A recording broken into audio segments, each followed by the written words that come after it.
Countdown.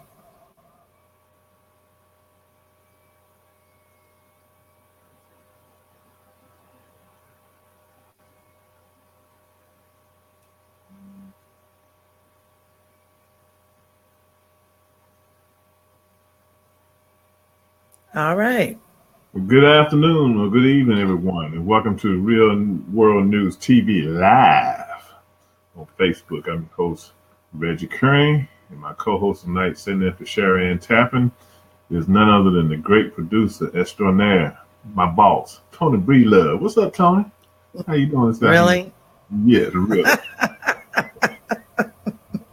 I'm doing okay. Again, I do want to say to those who are viewing us tonight again, it's always my issue with this darn computer. So I'm not sure what the delay is, but bear with me, okay? Because I am here in real life. This is not a Chinese movie. So thanks for thanks for having me. Anytime. But tonight, we have a show that's entitled "We, the People, Political Pawns." And the reason we chose that topic tonight was given the things that have gone on, the issues that have taken place over the last week or so with the closing down of the federal government, which is at this time has reopened. And during the time we came up with the show, the federal government had just been closed down on Friday night at midnight. We want to take a real hard look at it and find out where we the people stand. Because regardless of your party affiliation, if you're part of the federal workforce, either being a federal employee or a contractor employee, wherever you are in this nation or world, you are affected by what goes on in the House and Senate in the capital city of Washington, D.C.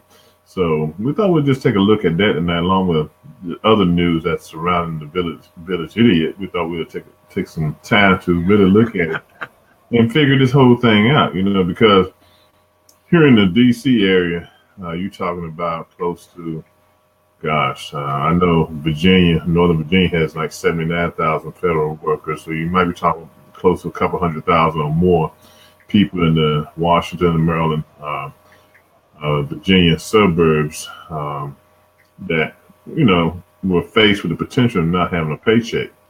And very well could be faced with that situation again on February the 8th. So what's your thoughts about it, Tony? You know what? I think that this is just one of the most asinine things that is going on right now as we speak.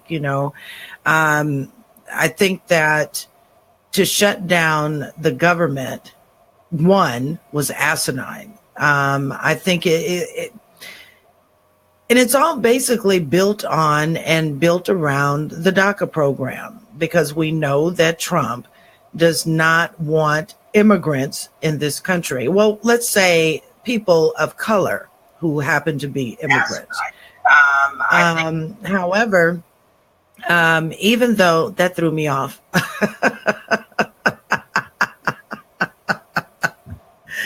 However, we see in the news right now, or have been seeing people in the news who have been ripped from their families, based on this craziness, but for the government to shut down simply because of the DACA program, or not simply because of just that, but that is the crucial part of the fight that is going on in the White House. I think it's crazy. You're putting people in a position where they don't get paid. Our military was threatened of not being paid for the work that they do, keeping this country safe.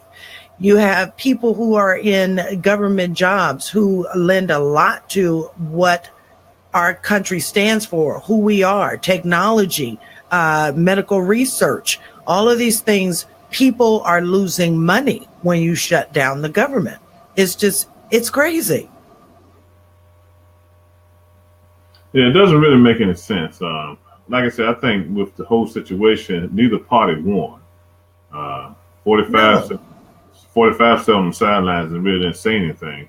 But neither party won. I mean, he's so gun-ho on building this wall Schumer laid down on the table $1.9 billion, right? agreed to it, and then when he left, he called him back and said no. I mean, here's a guy who claims he's a great negotiator. He can make a deal. He couldn't even make a deal Friday.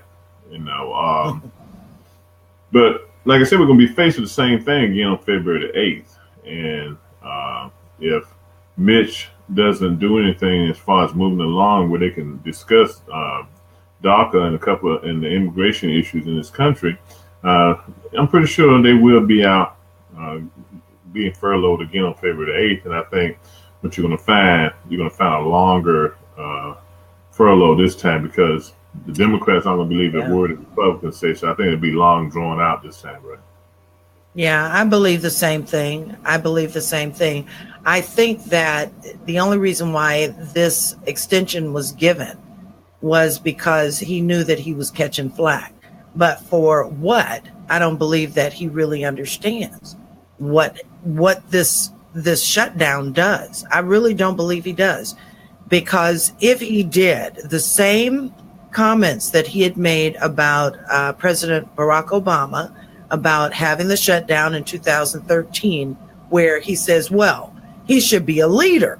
He should, get out in front of it. He should, it was always he should. But it's funny how 45 was nowhere to be found. There was not one tweet.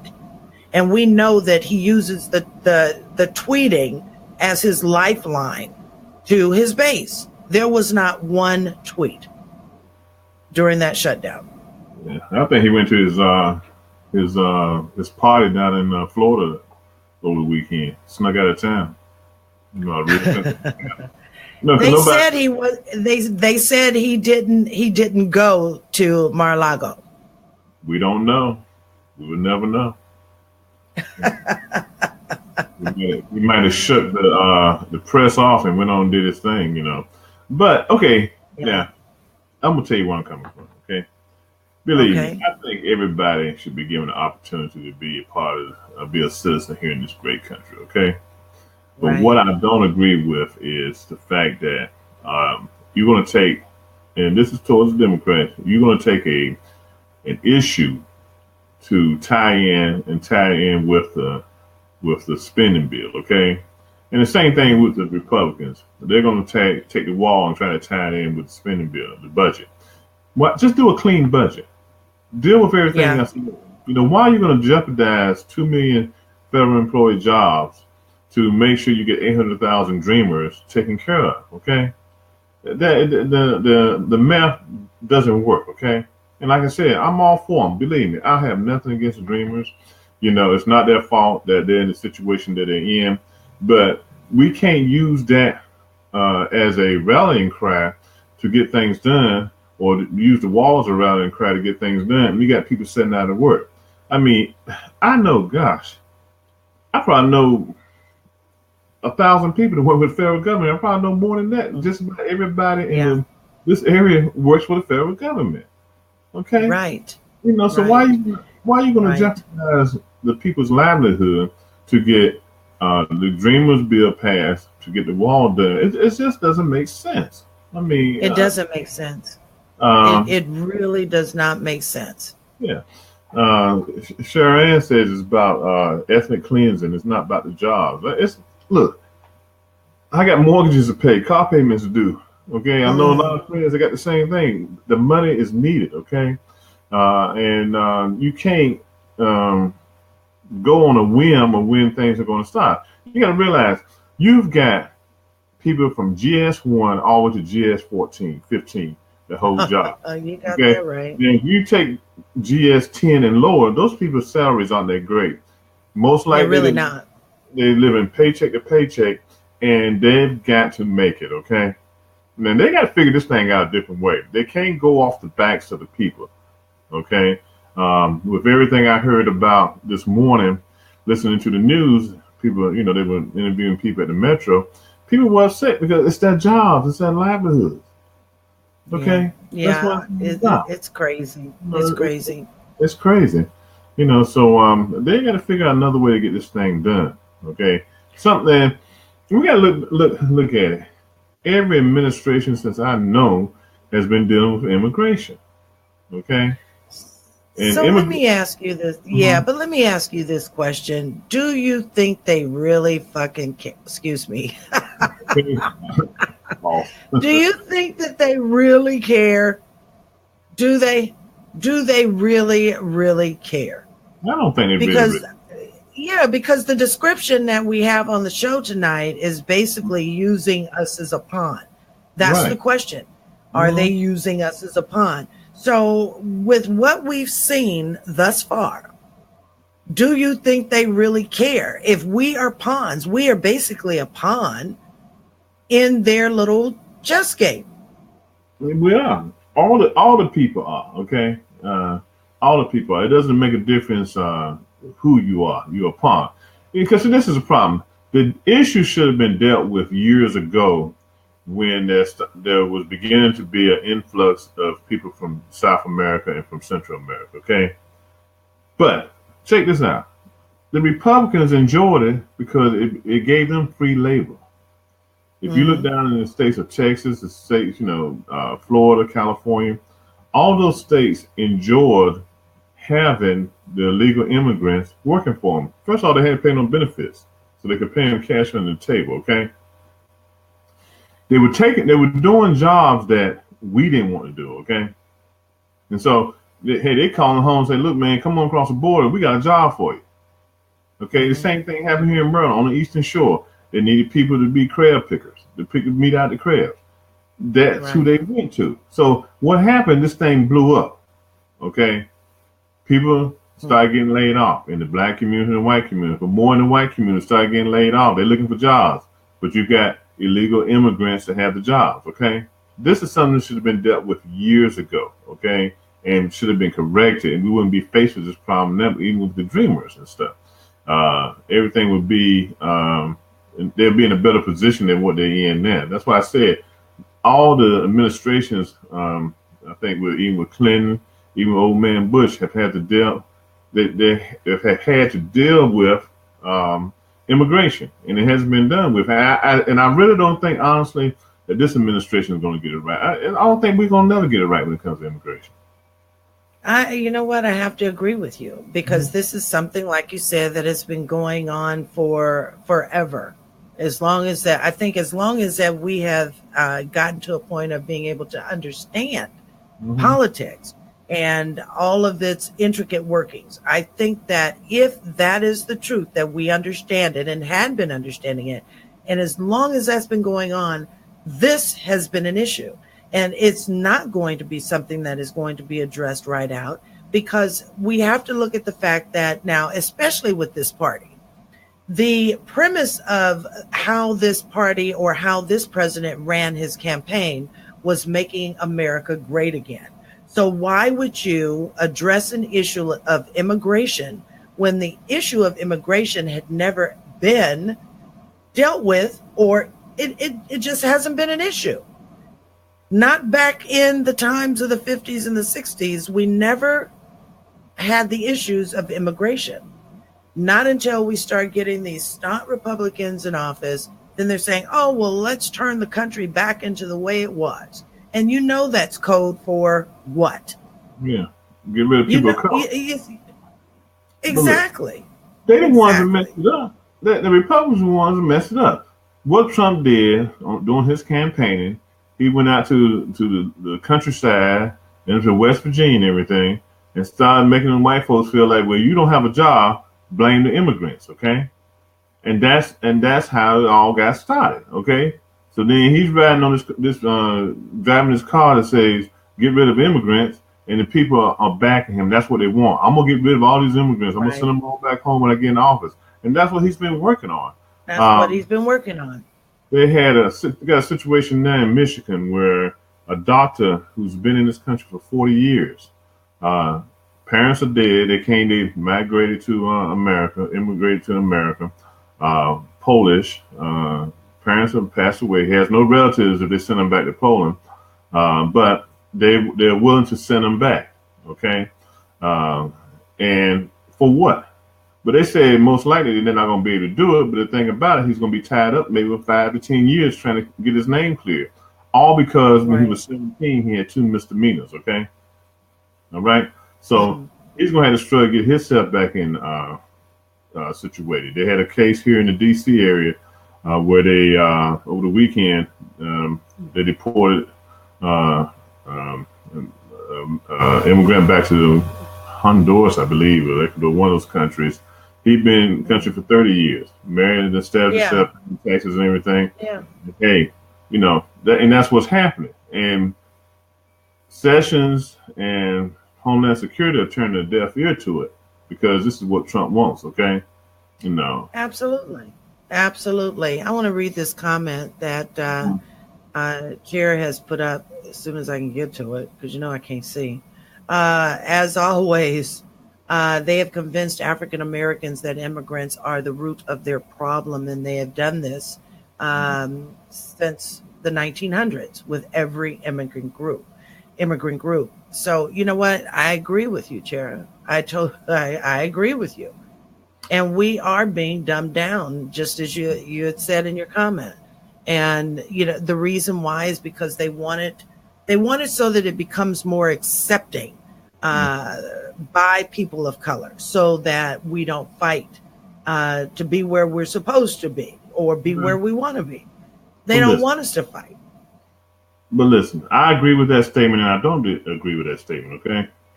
For somebody who's worked in service industries all their life, I've seen things happen that most Americans don't see on a daily basis when it comes. And you're in the service industry too, Tony, and you know how hard it is to get people to take on certain types of jobs, okay? Yeah. Before we had the issue of immigration with the illegal immigrants coming in from South America and Central America, in Mexico, you couldn't hire African Americans to do. They didn't want to do media type work. Okay, all right. Labor. We're talking about labor. If you ask them to do something, even if you hired them and you asked them to do something, they felt like it was beneath them. They wouldn't do it, so you had to fire them. Okay. The jobs that look, I'm like this. If I got to work, I'm going to work. I don't care if I got to dig a ditch. Okay. But the mentality of many of our people in our community was that, hey, this job is beneath me. I'm not going to do it. I want to be making $50,000 to $60,000 a year. Okay. And so when they couldn't find people to take those jobs, that's why we had this influx of people coming in from South America. But another problem I have, if you're going to come here illegally, make yourself legal. Okay. Yeah. Why you took the chance to come over the border illegally. Take the chance, get yourself and become a legal citizen, okay?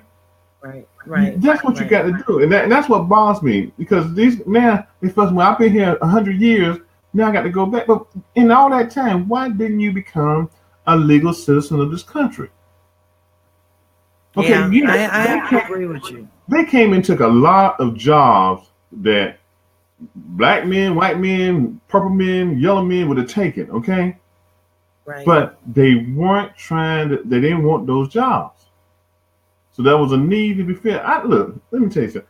I read an article in the Washington Post years ago where it was a black contractor in Prince George's County, Maryland. Had a lawn care service, okay? Large outfit, he's doing well, he's still in business. But the men he was hiring they were letting him down, okay? Not showing up to work, things of that nature, okay? So he took a chance on going into the Hispanic Latino community to get people to work for him. And that's how he was able to sustain his business. Okay, it's a shame that we have to say that, but that's a problem of the stuff we face, okay? We got to look at both sides of the coin. Now, we've had a lot of people who've come here and they've been here on extended visas legally, but they still haven't taken the time to become legal citizens. They got to take some of this responsibility too, okay, to make this thing work, okay? But you got the guys down in Texas and Florida and California already fussing And Trump, that they run the help way because a lot of them are going back to South America and Mexico on their own. To their countries, right? Yeah, they're just picking up and leaving because they don't want to go through the house, okay? And so they're leaving on their own, So it's a double-edged sword, and it truly is. We got to fix this thing, okay? It's got to be fixed one way or the other. So let me ask you a question. So how do they fix it? How do we fix it? Well, it starts with the head. Trump got to get his head out of the sand, okay? These people are out of his ass. Well, okay. These people are here to stay, okay? All right. If we took and sent back every Mexican, every Latino, every Hispanic and send them back, this economy will fall apart, okay? They become ingrained in our economy as far as holding down jobs and stuff, okay? Yeah. Then you got Mr. Make America Great Again. He put tariffs on solar panels a day and washing machines, okay? Washing machines and solar panels, 30%. I didn't see any news or read any news today. 30%. Washing machines? Yeah, and solar panels that are being imported. 30% now, okay? Now check this out, okay? He wants everything made in America. Look, if you take apart a TV right now, you take apart your Apple phone. Even if you bought the Apple phone, your TV's here in America to be assembled, all the parts still wouldn't come from America, okay? Right. So he's getting ready to upend the economy, okay? He's going to upend the economy because of what he wants to do, So removing the illegal immigrants from our society is going to kill us, okay? Yeah. He says them. Yeah. He says unemployment is coming down, okay? So if unemployment is coming down, why are you going to send en masse people back and you're going to have a big gap where people are going to need people? Like I said earlier, the people in Texas, Florida, Eastern Shore of Maryland, California, already fussing because, hey, they don't have the help. And look at who's the biggest employer of them all. He is with his resort down at Mar-a-Lago. Yeah. And a number of them, I think the majority of a lot of them are Haitian. Yeah. The same people that he said come from shithole countries. Yeah. He could have got them here on special work visas. Okay. So it's got to start with him. Okay. But see, he's got people in his ear, like that racist Miller. Okay. This young punk, graduate of Duke University, he's so racist his mama don't want to claim him no more, okay? He's in the ear. Like I said, Friday, he had a deal with Schumer. But they said Miller came in there and said, look, no, can't do it. Excuse me, Kelly got into his ear. Okay? But you got Miller. If Miller had it his way, we all be on the bus. It won't be just Haitians and Hispanics. Yeah, you're right. You are right.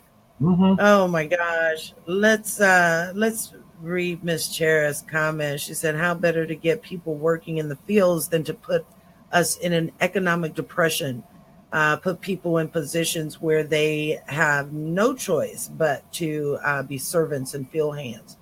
Yeah. Well, that's what they want to do. That is what this is about. So, while I'm like in between our conversation, let me say this. Real World News TV and the Hot Topics Talk Radio Network is sponsored by Shades of Africa in 2 locations, in the city of Corona and in the city of Long Beach. Also sponsored by, who else? You, Reggie Kearney. Yeah. The Urban Sentinel. Yeah. The Urban Sentinel, as well as Miss Gina Smith with SPMG Media. Thank you to all of our sponsors. We really appreciate all of the support that you give us here at the network. For more information regarding our sponsors, head on over to our website at hottopictalkradio.com/sponsors. And when you're in Shades of Africa in those 2 locations in Corona or Long Beach, mention Real World News TV and the Hot Topics Talk Radio Network and receive 15% off your purchase. Shades of Africa for the mind, body, and spirit. All right, so let's get back into this conversation. Mm-hmm. So Yeah, so we're gonna continue to be pawns. This is gonna be, like I said, I believe the federal government February 8th, when it will close down and will go longer. I think the federal government will implode after that because the Republicans aren't going to give an inch and the Democrats aren't going to get in. So I could see us going out next time. Gosh, I could see maybe 3 or 4 months. No, I see you longer think than 3 or 4. Mm-hmm. But Trump is not going to give an inch. Okay, the Republicans are. But I don't know what the problem is. I mean, you're holding up progress for this country. You're holding up money for this country. And it's all, the biggest part of it has to do with DACA. And I have not really heard anything a whole lot mentioned about the wall that he wanted Mexico to build. Why hold up all of this, all of these programs that are federally funded because of your, racist. Let me stop. Okay. I'm not going to do it. I can't. But why hold up everything because of your views? Because basically you're being a puss and don't want to do the right thing, but you want to blame it on the Democrats, and the Democrats want to blame it on the Republicans. Just think about the people, because I think that's why we put them in office in the first place, is because they're there for our purpose, to make sure that our lives are running well, or as simple or as close to simple and well. But you want to hold it up for, immigration policies and all of these damn things. Let the government run, and so people can make a living. That's all I have to say on that. Well, I wish one of them would come on our show. That's why we're a pawn. That's why we're a pawn. They're going to use the federal workers to try to get things moved ahead. Okay, they don't care if a person loses a house or a car or can't send a kid to school. And that's how they feel. I think one of the biggest issues we have here in America is term limits. Okay, granted, I know a number of men have been there for years. They're doing a great job, but it's time for them to go.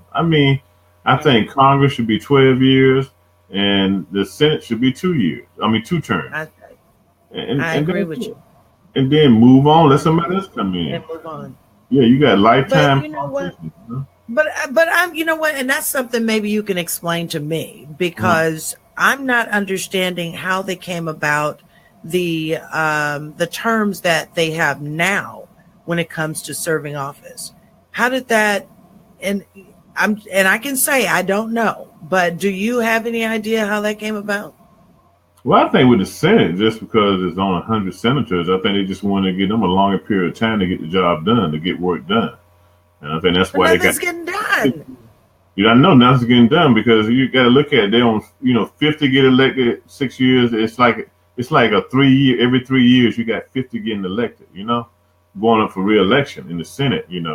With Congress, I think they thought they could get more of a turnover out of Congress by going every 2 years, but it hasn't happened because you got guys, that've been there forever. You take the congressman here in my district, Steny Hoyer. He might be one of the longest serving congressmen in Congress right now. That's how long he's been there. Yeah.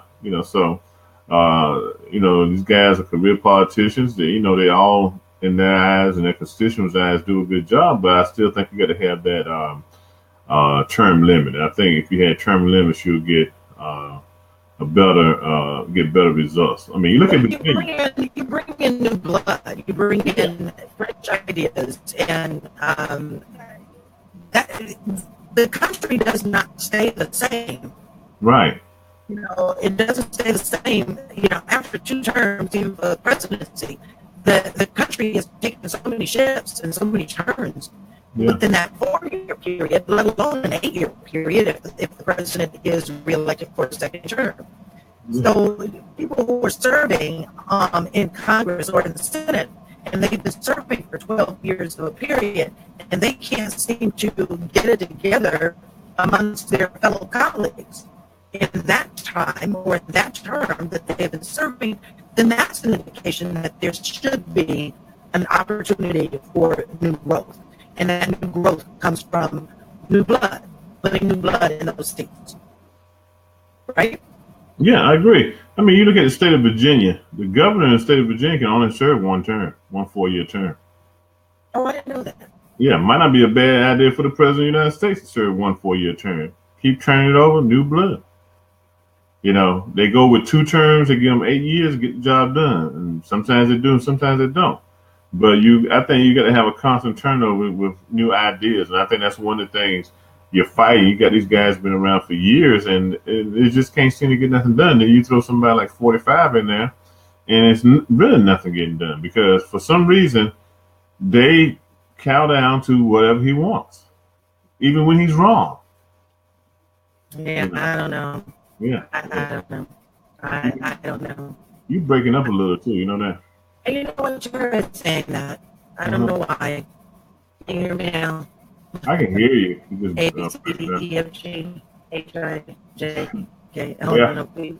Al Brooks says the first year is to get familiar and take photos. The second year is the agenda. Yeah, that's very true for Al. And I think for Trump, he's going to be taking pictures for 4 years. Constantly taking pictures. I really cannot stand. I just can't stand for what he believes in, and I don't see how other people do. I don't get it. I don't see how other people don't realize. Yeah. What he stands for. Well, it's basically it's just boiling down to the fact his slogan, "Make America Great Again," and that's what it is. Code word. Yeah, and then I agree with Al again too. Al said they don't care about the people until it's re-election time, and that's the truth. I mean, and the biggest problem you have is in the African American community because they let them all in through the church doors at election time. Let the politicians come in there and say a few words, and then you don't see them no more after that. But see, that's the whole. You know what? And I think that's the problem. I think that one of these folks come up for re-election, and they want to represent our communities, represent us as a people. I think that we need to learn how to say, no, I'm not standing for what you stand for. No, I don't want you up in my church because no, we don't stand for what you stand for. Whatever that platform is that these people are running on. If we don't believe in what they're running for, and stand for what they plan on doing with our communities and with our country, then we should learn how to say no.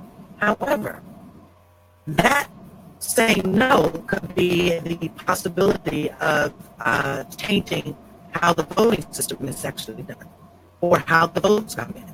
But it's just, it's a catch-22. It's completely a catch-22 because if we say no, then what are we saying yes to? Mm-hmm. It's just this big catch-22. Yeah, I agree. And we don't know how the elections are going to turn out in the midterm because of Russia. We don't know what Russia's going to do. Look, in a state as blue as Maryland, it could be all Republican elected. You don't know what the Russians going to do. What it's going to do. And so I understand yesterday by news report on MSNBC that the Chinese government also has been picked up in some of the intelligence interception that they too had been trying to weasel their ways in to somehow, I don't know, what's his name, Kushner, to somehow infiltrate what's going on with Kushner and having him almost, say, yeah, I believe in this. So they found out all this information yesterday on the Chinese government actually trying to get in with, say yes to, stop it, Sheriff, you're distracting me. So they found out also that the Chinese government also has a hand in what's going on behind the scenes. So that's the new thing that's coming out with the Mueller investigation. It's like going on and on and on and on. But when we talk about, like you said, these politicians coming up for re-election, say no. Stop having these assholes in your churches. You got to stop counting down down. You've got to stop, just agreeing with everything you hear just because, oh, well, you're starstruck because this is a congressman, or you're starstruck because it's a senator. Be able to be in your own truth. Tell these people exactly what is on your mind. Maybe then they'll take note as to how the people actually feel. Instead of having, people come up and say, oh, well, put a microphone in your face. What do you think about, Congressman so-and-so? Tell them. But they're not. They're not going to say nothing negative against them, especially on TV. That's why I guess I'll never have a microphone shoved in my face. Because I'd be that idiot on the news where they say, oh, my God, look what this black lady said. They'll bleep you. They'll just cut you out of the film. It'll be one long bleep. They cut you out of the film. So, I mean, we've got a lot of issues. A lot of issues are facing us, and we got to figure it out. I don't know how, we're going to get past this, but I think, like I said, my feeling is the immigration issue is going to be around for a while, Well, it's not going anywhere as long as we have people who are coming here from other countries. Yeah. It's not going anywhere. But when are you going to send his wife back? You know what, Reggie Kearney? No, look. When she first worked in this country doing her nude pictures and stuff, she overstayed her visa. Okay. Yeah. So why haven't they arrested her for overstaying her visa the first time and send her back? She got a little misdemeanor. We need to send ICE to Pennsylvania Avenue. Yeah, they should. They going around and gathering everybody else. Go pick her up. And his other wife, Obama, whatever her name was, get her too. But we don't hear about that because that's off limits because it's the president. But if you're an immigrant and if your status has been expired or it has lapsed or whatever the case may be, you fall into the same category as the people that you're trying to remove for this country. It doesn't matter what your status is, what your bank account says, how much you can buy and spend, how much you can influence people with your money. If you're illegally here, you are illegally here. Yeah. And you should be taken back to whatever that country is, that shithole country that you came from. Well, he better put his wife on the plane. She need to go back. I would put her out on a road with a stick and things that you tie your little bundle up in with a stick. I don't know where she gotta go.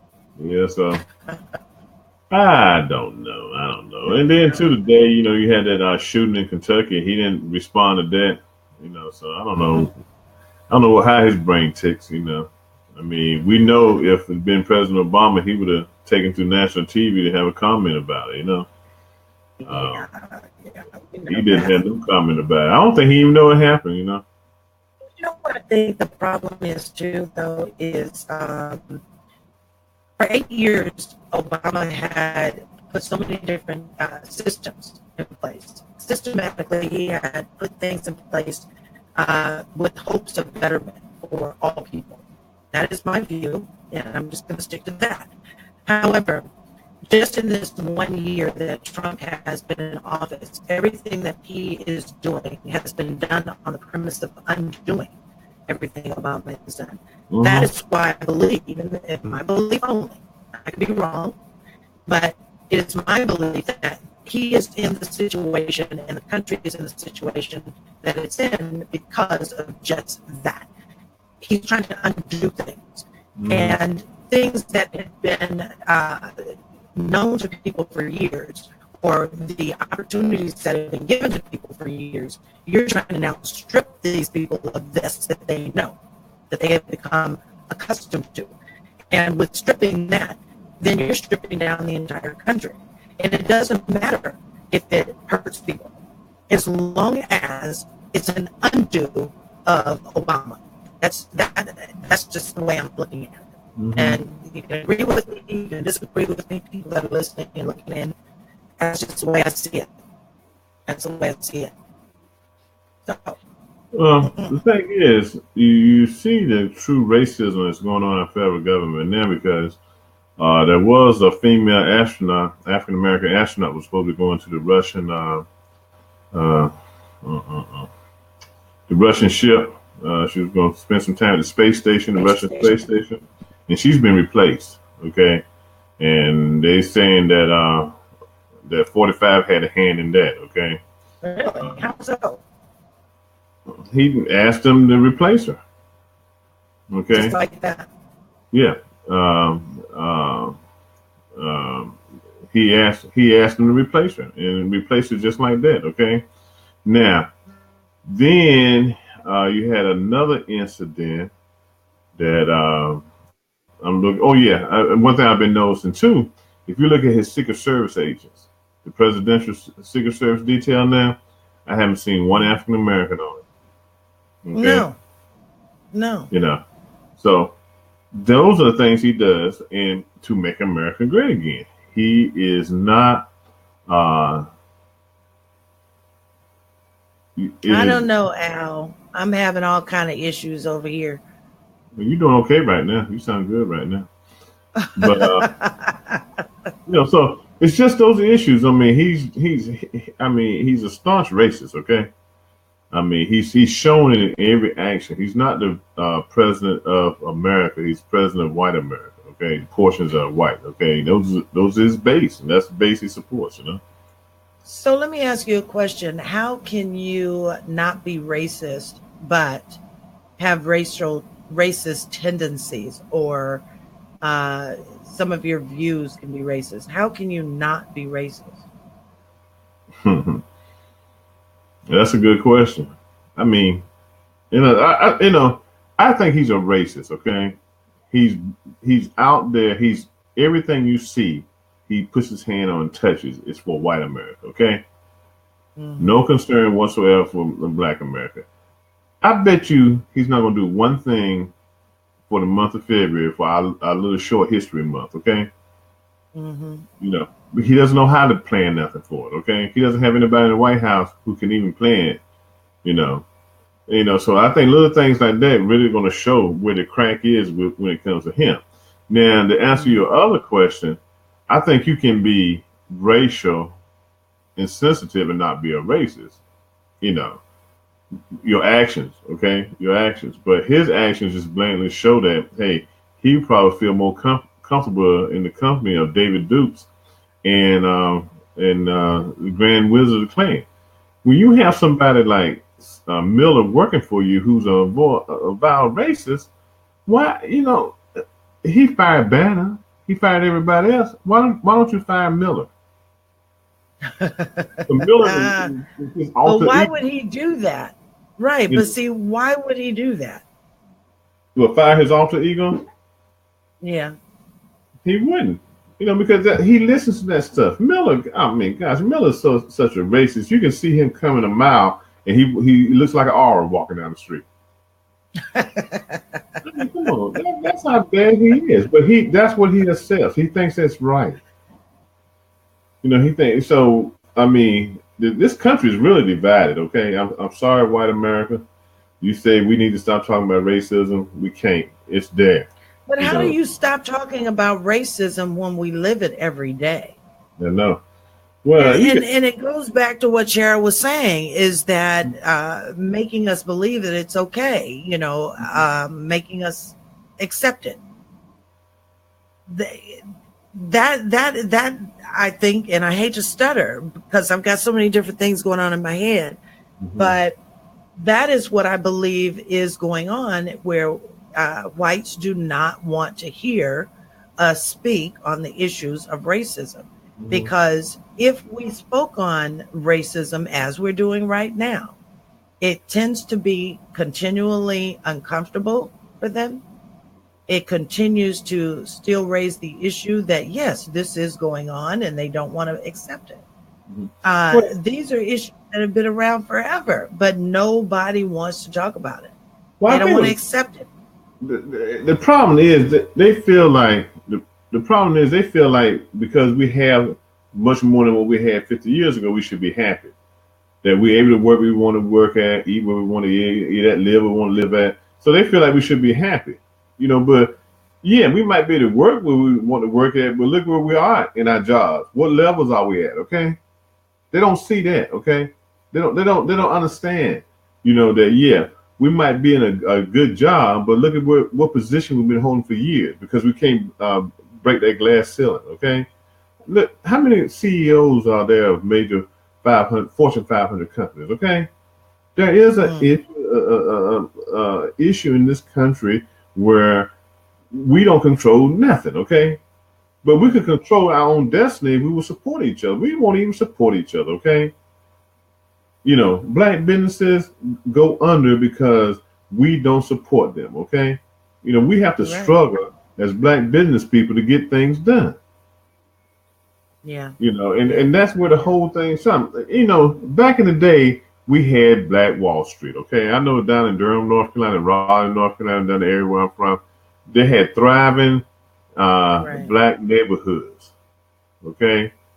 We had our own. But integration came along. I think integration to a certain extent destroyed a lot of what we had in our community, our identity and stuff. Because we felt, we can move over to Mr. Charlie's neighborhood now. And Mr. Charlie ain't gonna say nothing to him. He's gonna let us live right next door to him. Yeah, I have to agree with that. Listen.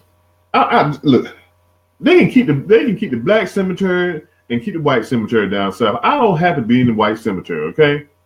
But in my little hometown I'm from now, the big thing is now you can go get buried in the white cemetery. I don't want to be buried nowhere where all them daggone Confederate honkies are. Oh, excuse me, word.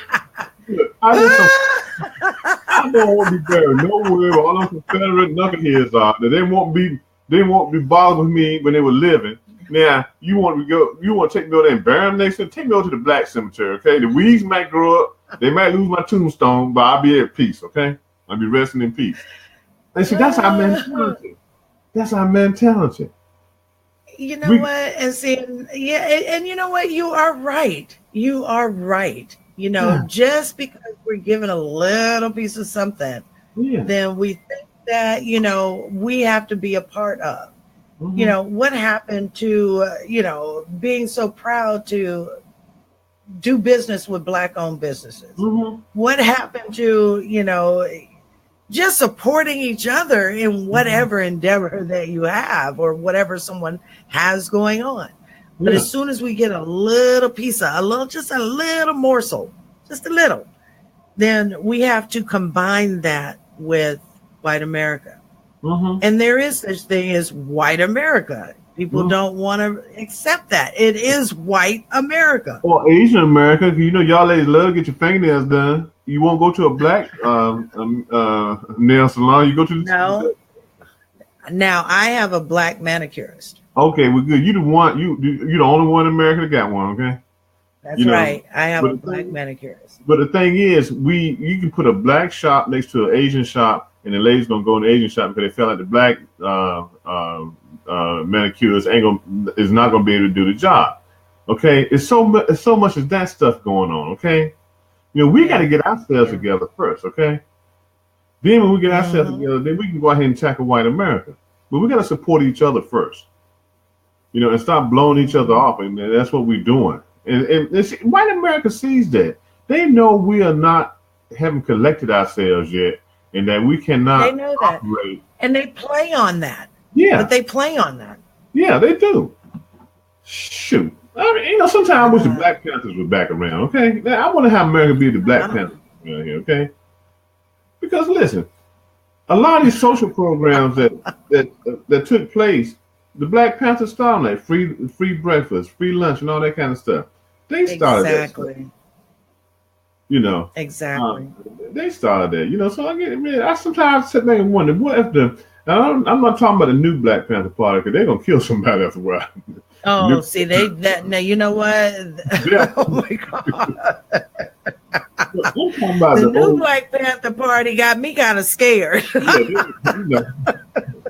I mean, I can't even say that intentions. But you know what? But then you have to look at the fact that, say we take the party, the Black Panther Party, the new Black Panther Party, and we look at them and we think, oh my gosh, they're so militant and they're so angry. But how did they get there? Mm-hmm. Look at what we've gone through as a people, which which bend you in that direction of being angry and being violent. You know, now it's one thing that you go out here and you fight for what you believe in and you stand up to the system and you throw your name in the hat and say, I'm going to speak up against, you know, the atrocities that is happening with my race. But it's another thing when you are threatening to shoot up establishments and, you know, beat down and. But Tony, what's wrong with that? You got Bundy and his goons out there in the Montana, North Dakota, shooting up everything. You had this situation but down. Hold on, though. Yeah, I get that, Reggie. Tony, you had a situation down in Charlottesville where them white supremacists were going around in an open carry state with guns. One guy fired his gun. So what's wrong with the militant Black Panthers going around and shooting somebody? I mean, not shooting somebody, but somebody half to death. Because they'll kill our asses. That's why. You know. That's why. Now, if you took the Bundy situation, right, and you changed it and you made it all black faces, you know what the hell would happen? Yeah, but it would have been a bloodbath. But it would have simple as that. But look, we can't. Well, look. Okay, so they got us pinned in the pen. We can't do nothing. Okay. No. The thing about it is. Sooner or later, we've got to turn to them and say, look, we're going to mess somebody up, okay? One of the reasons the Black Panther Party went down, who was J. Edgar Hoover and his little boy, right. They were scared of them because they knew they were right. Of course they were scared of them. They knew that the old Black Panther Party and what they was doing was right, okay? Look, anytime Exactly. You know that, well, they knew that what they were doing was right. However, when you know that you've got Black folks who are educated on the system, on laws, on what they can and cannot do, and they march on a Capitol and they are fully armed, you know that that is a great threat. They would rather not see Black folks do that, but it's okay for white folks to do that. It's okay. Because they won't disarm them. What do they call it? They call it peaceful protesting. But look. That's what they call it. Look, this is what needs to be done. We need to arm ourselves again, I'm sorry, and be ready. And if we need to protest. Because they crazy, but they ain't that crazy, okay? I saw a video a couple years ago, I think it was in Texas, where these armed white hooligans walking down the street in a Black neighborhood. And they're gonna scare somebody. When the brothers stepped out with their guns, oh, excuse me, I'm sorry, we're leaving. Okay. All right. They might be going around acting like they're crazy. They ain't that crazy, okay? You know, we've got to start developing in our own neighborhood where we don't have too many neighborhoods anymore. We got to develop systems where we can support each other, okay? And I think we build our clout. They will see that building our clout that, hey, we want a piece of action. We want a piece of this action in this country, okay? Because like I said, yeah, we got good jobs, but the ceiling, they keep raising the ceiling. And it's hard to get your hand up there and touch that ceiling, okay? And that's my frustration, you know. I listen to my son and the company he works for, you know, dealing with white folks and stuff, you know. I listen to a lot of young people and the stuff they go through. You know, they got good jobs, but the whites still treat them like they're in slavery or something, okay? Yeah. You know, so, you know, we somehow this cycle has got to be broken where we are seen as equal citizens here in the United States, and we are not. We're still second-class citizens, okay? I don't care if you're driving a Bentley or a Rolls Royce, you're still a second-class citizen. That cop will pull you over and blow your head off, and don't care if you own a company or not. Okay, because you flinched. He's going to say, well, he flinched, okay? And that's all it takes. Yeah, you know what? It's just, oh my God, when we start talking about racial issues and laws and politics and all of this shit, when it has to do with Black people, this is where the rubber meets the road for me, because I'm about as Black as they come. Okay. I can sit in the boardroom and talk all that corporate shit. But then when I talk about, you know, people of my color, my culture, how we are treated, that's when it starts to begin to be frustrated. And when you say, Reggie Kearney, This is a time for us to, stand up and take arm and do all of these things and fight for being equal and having the equality that they don't want us to have, but we believe that we should have. This is where it begins to be infuriating for me. It truly begins to be infuriating because we have the right to be and do and go and see and have just like the next person. And as long as we still sit under the governance of a government that is white, okay, we've got, black senators in there, black congressmen, but they are not heard like their white counterparts. They're not taken serious like their white counterparts. And that's the part that infuriates me. We can put black folks in office all day long, but when it's all said and done, we don't get heard like white folks do in our city government, in our federal government, in our state government. It just doesn't happen. And like Al Brooks just said, govern our own neighborhood. But let me ask you a question, Al. Let me ask you a question. I know we're going to run out of time soon. Our neighborhood, are we talking about the predominantly black neighborhoods? Because I'm black and I live in a diverse community. So what do I call my neighborhood? Well, look, I think it starts about churches. The most segregated places now in the country are the churches. Okay.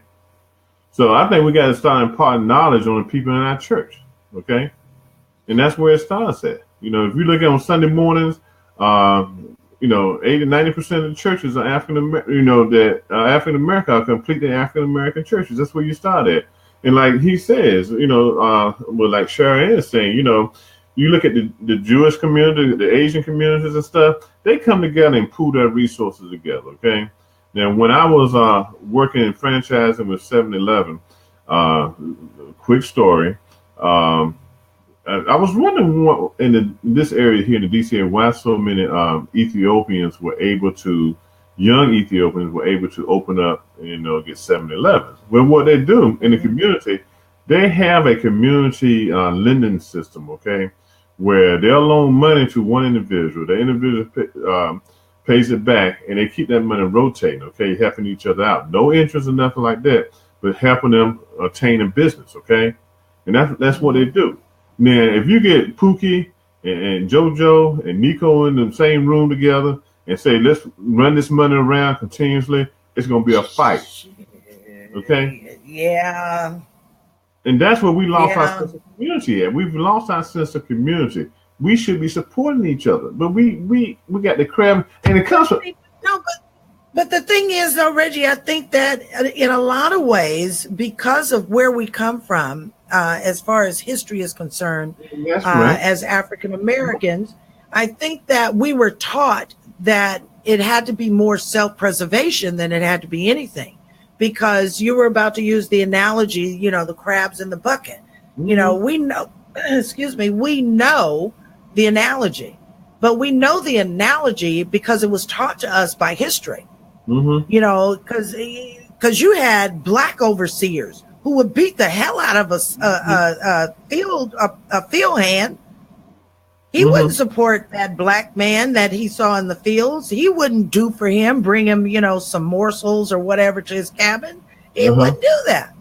Yeah. He thought, oh, well, shit, massa gives me a little power, so I'm going to just beat the hell out of the next person. And the next person happened to be a black man.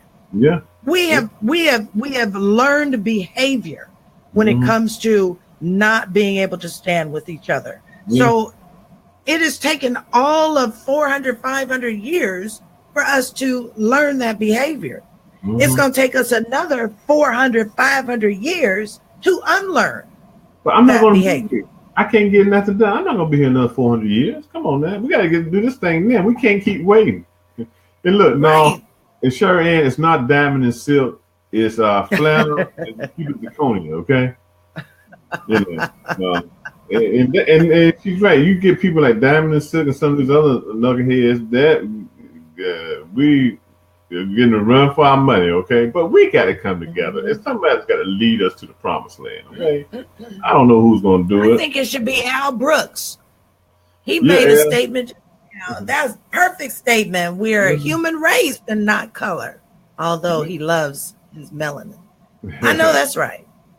But you know what? It is. He makes a good statement. We are a human race. Yeah. Because I don't dislike anybody for the skin they're in. I just don't. I haven't learned that, and I never will. Yeah. I dislike people who are just downright stupid and do things to me or to my people.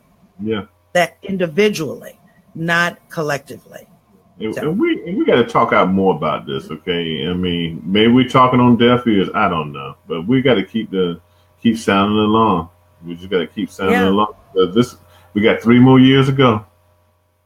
Oh dear God! And I agree. It's all about getting our youth. We got to prepare our youth for the next 20 or 30 years. You know, like I said, I'm getting to the point where I'm getting older, and I know I'm not going to always want to do this. Okay, we got to get our young people involved and get them to see that they can make a difference. We got to just keep pushing them. You know, to do. You know what? And I'm glad you said that, because the same individuals, the same young people who can get online and rally behind some new song that Jay-Z put out, or Beyonce's new, fashion line or whatever. They should be doing the same thing when we talk about speaking up and standing up for what their beliefs are. And I understand that, a lot of young people now have friends of and associates of different races. I get that. But however, when you talk about having those friends of different races and different cultures, you are talking about probably people who believe that you are equal to who they are. So sometimes we're just going to have to expand, our reach even to those other races. And it's not about, skin color. It's really not. It is community, because we've got more white folks out here rallying for what our beliefs are than, a lot of other races or other people. And that disappoints me when I want to go out in the streets and protest, Absolutely. We got the other people from other races protesting for us, looking out for us. We're not even looking out for our own selves, okay? Right. Well, that's another conversation to come. Oh, yeah. And let everyone know we won't be here next Tuesday night. We're taking an off night Tuesday. We'll come back. You giving me the night off, Reggie Kearney? Yes, I am. Yay. Yeah. Hey, I'm a party.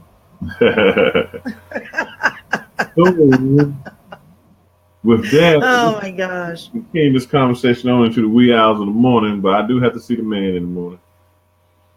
I've got to hit my plantation as well. So until we get that big, till we can get our big broadcasting contract and get some start selling commercials for $10,000 a second, we got to go to work. All right, so you've been tuning in to Real World News TV with Reggie Kearney and me, Tony Breedlove, sitting in for the beautiful and the very intelligent Miss Shara Ann Tappan. Please come on back 2 weeks from now and join us here on Tuesday at 7:00 p.m. Oh my gosh, what time do you guys go on? 5:30. 8:30. 8:30. Eastern Standard Time, okay? 5:30. I got all these damn shows in my head. So come on back in 2 weeks. The show here on Real World News TV starts at 5:30 p.m. Pacific, 7:30 p.m. Central, and 8:30 on the East Coast. Again, we thank you for all of your support, and we are hoping that you will continue to come on in and stop in and be a part of the show by lending us your ear and also your comments. Make sure that you share these broadcasts on your Facebook page or even, in other social media. If you've heard something here tonight that sparks something that you want to share, please do. We invite you to do so.